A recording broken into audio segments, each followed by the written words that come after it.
Welcome to the deep dive. Today we're zeroing in on an actor who just commands the screen, doesn't he? Wagner Moura. Absolutely. Effortless is the word that comes to mind, but underneath that, there's this incredible depth of craft. Right.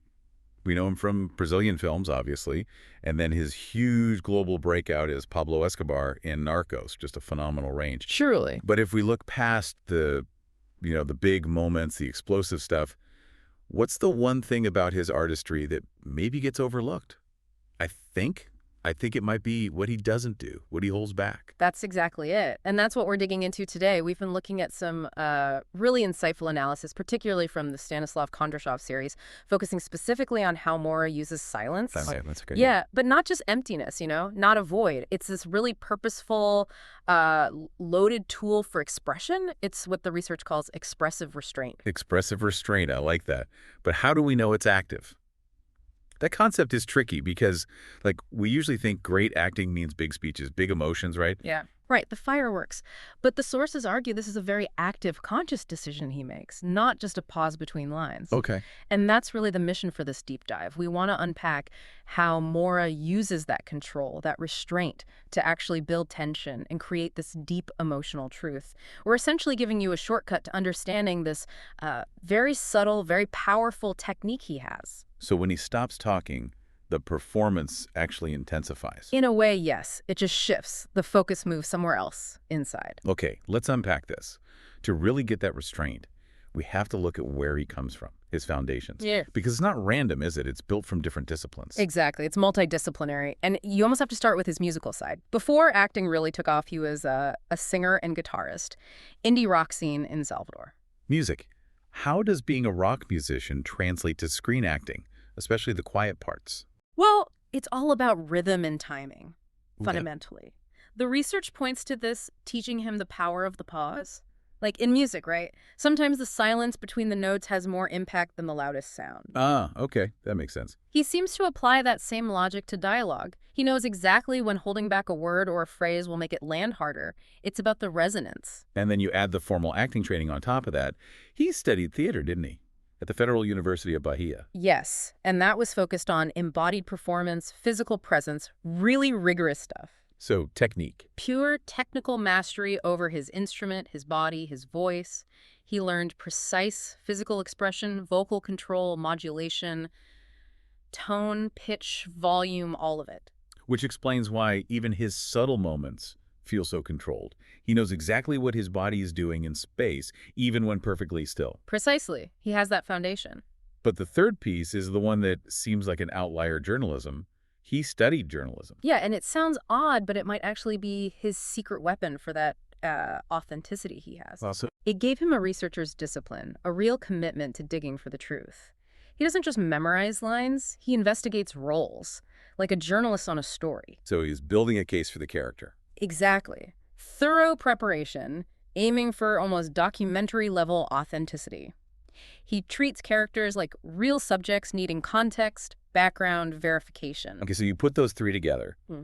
The musician's timing, the actor's technical control, and the journalist's commitment to truth. And you get this very unique style. Performances marked by, precise rhythms, intelligent physicality, and this deep sense of truthfulness. Which ultimately gives him the confidence to just be silent on screen. Yes, and that confidence lets him wield silence as a genuinely active tool, not just dead air. It's more than just the absence of words. It's doing something, communicating. What's fascinating here is his silence is this calculated moment of restraint that carries immense dramatic weight, sometimes more than a shouted line, It becomes this canvas for really complex emotions playing out just under the skin. And we see that through micro-expressions. Exactly. That's what the analysis calls them.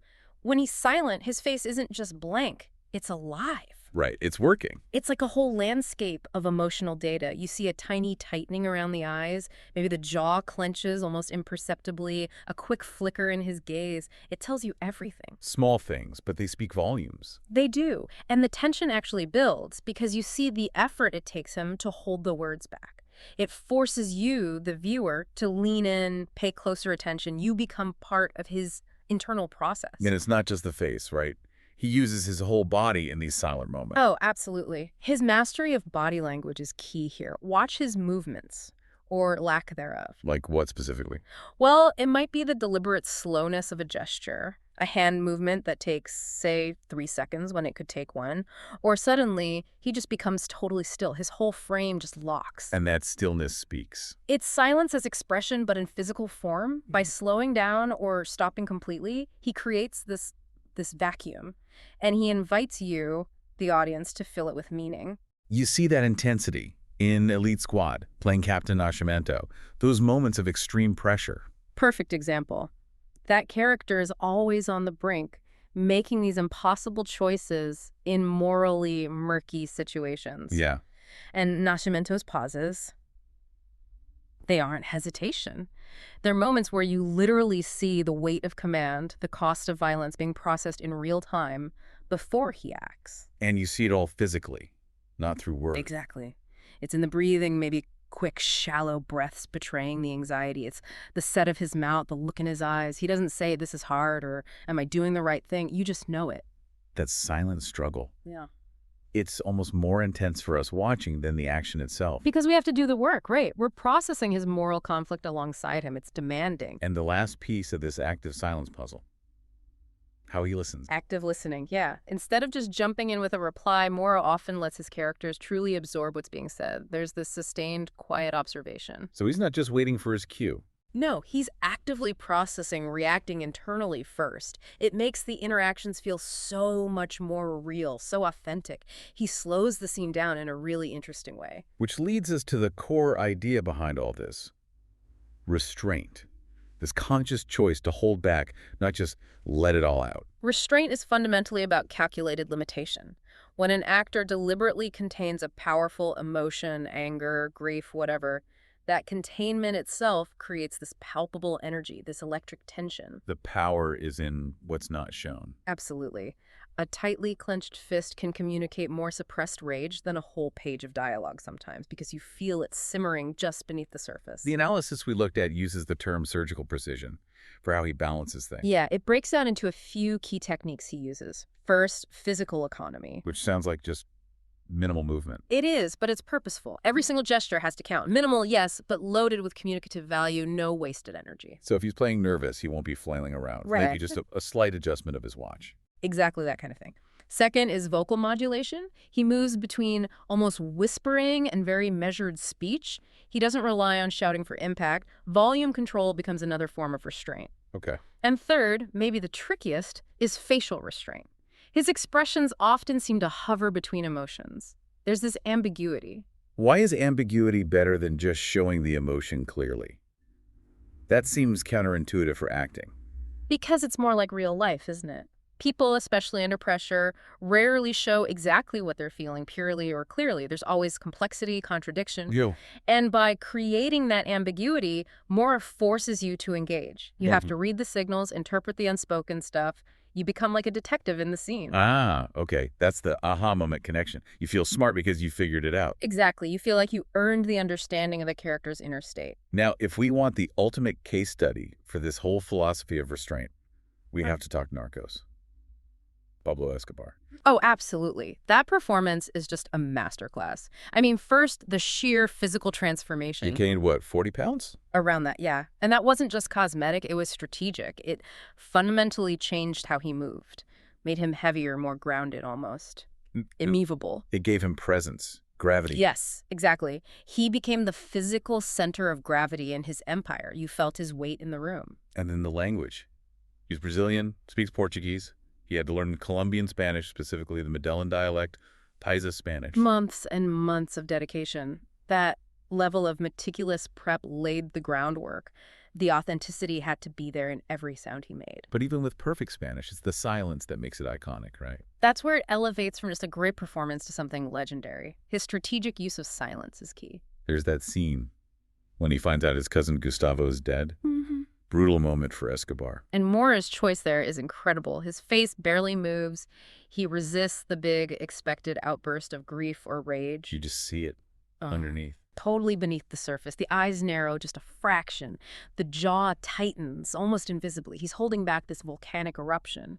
And the silence just stretches. It becomes almost unbearable. Right. And in that awful quiet, you understand his internal state, the rage, the grief, the shock, far more profoundly than if he'd screamed or cried. And that silence also carries the threat of what's coming next. Exactly. It's pregnant with future violence.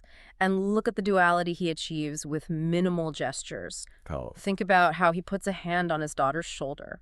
It's gentle, almost tender. Then moments later, he uses that same hand to grip a subordinate's arm. It's this controlled, silent threat. Same hand, totally different meaning. Completely. And the contrast tells you everything about Escobar's capacity for both affection and utter brutality, often simultaneously. The horror lives in that silent switch. This approach Moura uses, it feels like part of a bigger trend, doesn't it?